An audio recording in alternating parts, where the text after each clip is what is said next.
Hi guys! Good morning! Good afternoon! To this video guys, magluluto ako ng aming pananghalian ng tulingang paksiw sa gata.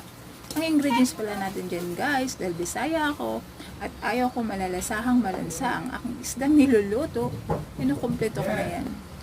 From bawang, luya, sibuyas, kamatis, bell pepper, mayroon pa yung sibuyas dahon guys at saka ground pepper guys. Samahan na natin ng talong at pichay guys. Pichay ba yan guys? Yung panghalo na gulay sa sahang isda. Hindi ko siya masyadong kilala guys, pero kilala ko siya sa mukha. At ang ating pinaka water dyan guys, instead of using water, ginagamit ko dyan guys ay Sprite. And kunting suka lang siya.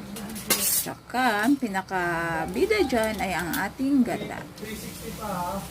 Yan, masarap yung ating tulingang paksiw sa gata, guys. Thank you for watching my video, guys. Sana po mag-like, share, and subscribe. Have a blessed day to all.